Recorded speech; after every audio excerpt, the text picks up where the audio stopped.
per U.S. citizen. Now, in Florida, as a Floridian, what is your share of the state of Florida's debt? And it's about $600 per Floridian, and actually declining every day, not just because we're paying it off, because as we have more net in-migration, then that takes the share down. Now, not that you'd ever have to pony up the $600, but it's like, you know, this is something that's manageable and sustainable over the long term going forward. Our budget, to put in perspective how we do things, and Commissioner Simpson can talk about some of the things that we did when he was in the Senate, some of the things we're going to do this year in terms of investing in things that matter, whether it's education, environmental stewardship, transportation, and infrastructure. We've done some really, really big things. Yet, with all that being said, we've been paying down debt, running surpluses, cutting taxes. And right now, the closest state to us population-wise is New York. But we actually have millions of more people than New York does. We may even have some people here who used to be citizens of New York who moved here. That's not uncommon to see in this state. And yet, even though we have millions of more people than New York State, our budget is half the size of their budget.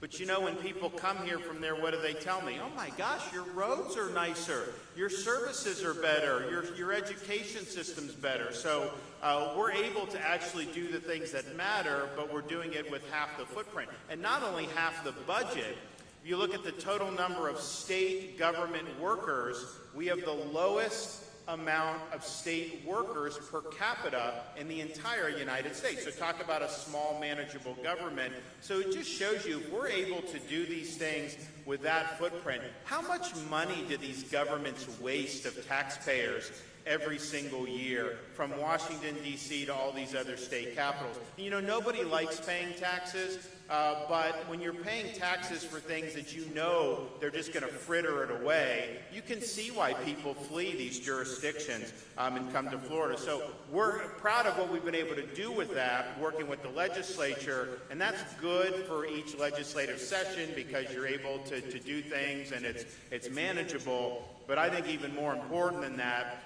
look ahead 10, 15, 20, 25 years. I think we're built to do very, very well over this period of time as long as we continue sound leadership. And you look at the rankings. I mean, we were ranked #1 economy by CNBC. We were ranked #1 in new business formations. I think every year for like the last 5 years, the state of Florida is ranked #1 in that. #1, of course, in net in-migration in the Tampa Bay area. You guys see that every day of people that are moving. And look, as governor, I am not asking people to move to Florida. Like, there's some governors, they'll beg people to go to their states. I'm not even asking businesses to move. A lot of times the businesses will call us and ask, how can we get to Florida because they're being treated poorly in so many of these other jurisdictions. So we're not out doing that because, look, I think there's been benefits, but there's also challenges and some of the things that you have to do. But nevertheless,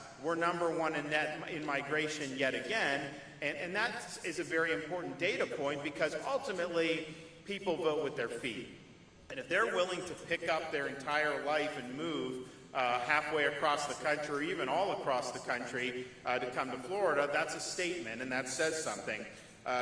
Commissioner Simpson mentioned we are ranked #1 in education by U.S. News and World Report, and part of that is because of what we've been able to do with supporting parental choice in education for K-12, some of the focus on early literacy, which is important, but also our higher education is the most affordable in the entire United States. You can go as an in-state tuition to our universities, and you're paying the same tuition that you paid 10 years ago at the universities. I mean, so in a high inflation environment, which we've experienced, and then with higher ed inflation has been raging for decades, the state of Florida, it's like turn back the clock day. You're paying the exact same. So that's affordable for people, and I think that's one of the reasons why we've done well. And then also we're #1 for education freedom, #1 for parental involvement in education, and those are really, really important, and we're proud of it. I can tell you this, though.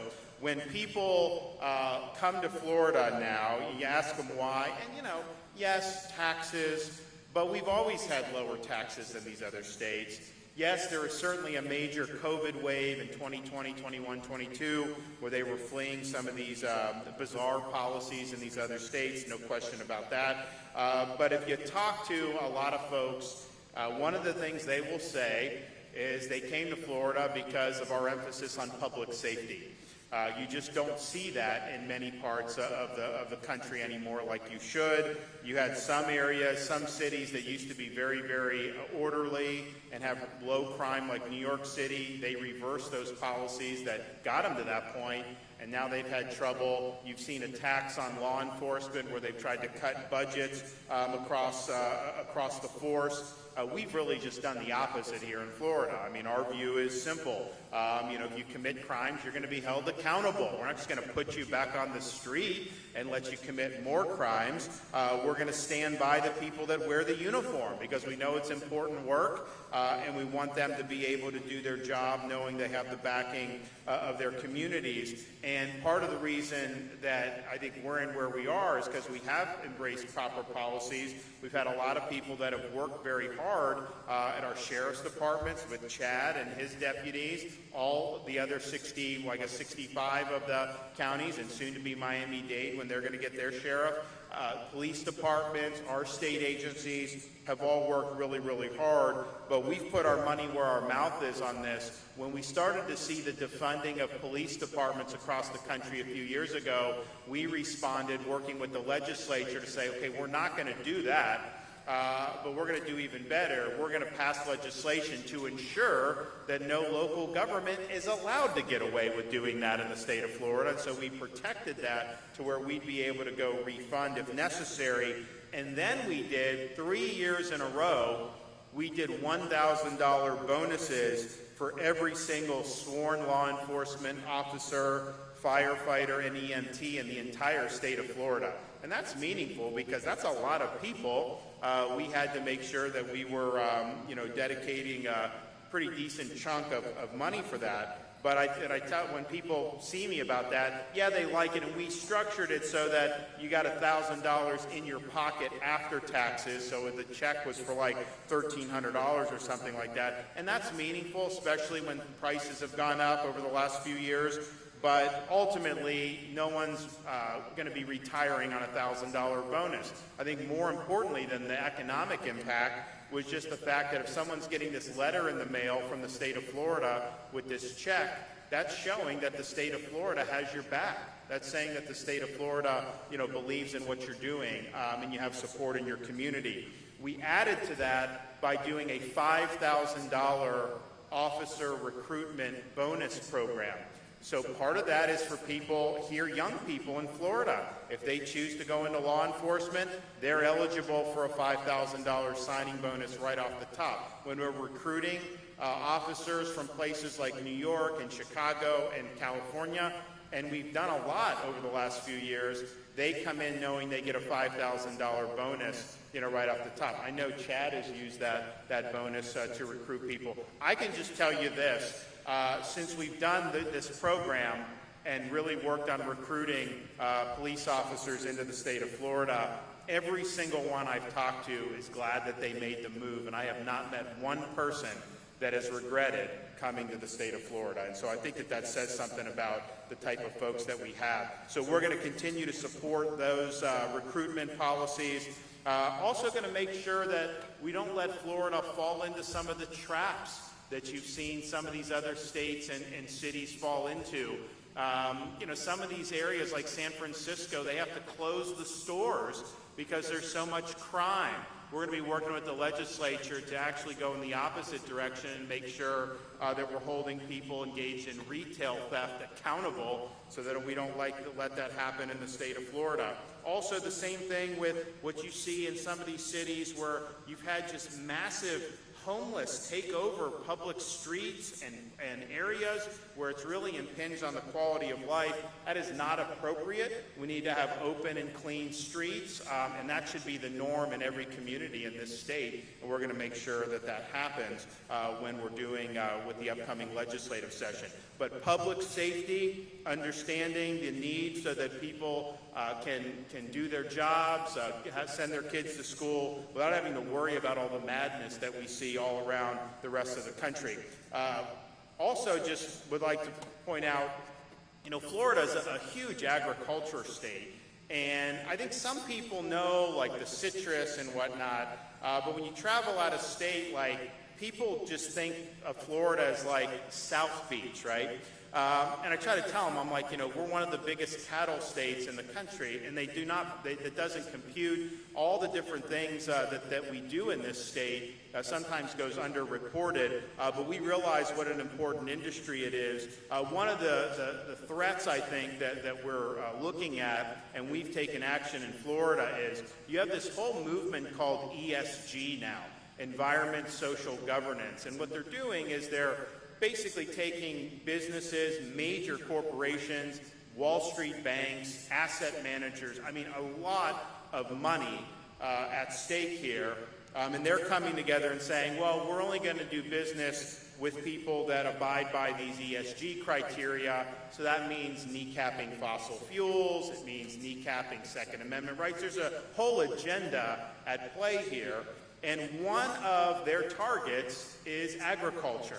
They believe that agricultural practices are a big driver of global warming, and they want to be able to target that to basically change the way people are doing this. Now, that will not end well. That will create a farm crisis in this country. So in Florida, we've actually leaned in against the ESG. You know, we said, we have a great state, a massive market. If we were our own country, we would be the 13th largest economy in the world. Come have at it. But, you know, we're not going to let you impose an agenda on the backs of our residents that's going to be harmful to people's rights, to people's freedoms, and certainly to some of our key industries. And so folks in the agriculture industry here in Florida can know, as long as I'm governor, we're going to push back against this insanity because it will absolutely ruin agriculture in this country if we let it get out of hand. And I think we've had a lot of success. You've seen a lot of retreating on this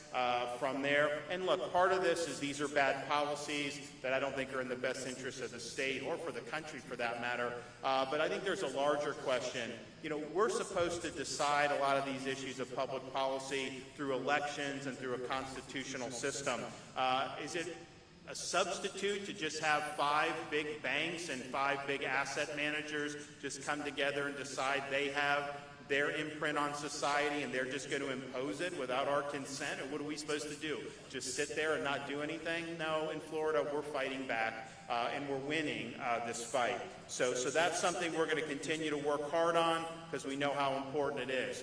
I think this is great that we're doing this yet again. I think it's been a great number of years. I mean, I remember us bouncing back from COVID, and there were areas where they were not allowed to have anything going on, and we had back to life and did very, very well. So I hope everybody takes time to enjoy the fair. I've got my grocery list of things I've got to bring back to Tallahassee tonight, and I know that when I bring that Barbie funnel cake home to my 3-year-old daughter and she eats it after dinner, that I am not going to get her in bed on time. Thank you all. God bless you.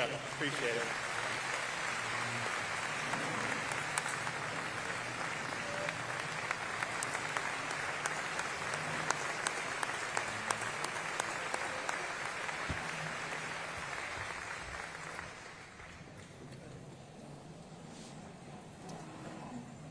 At this time, I would now like to present David Persky. He's the past president of the Metro Civitan Club.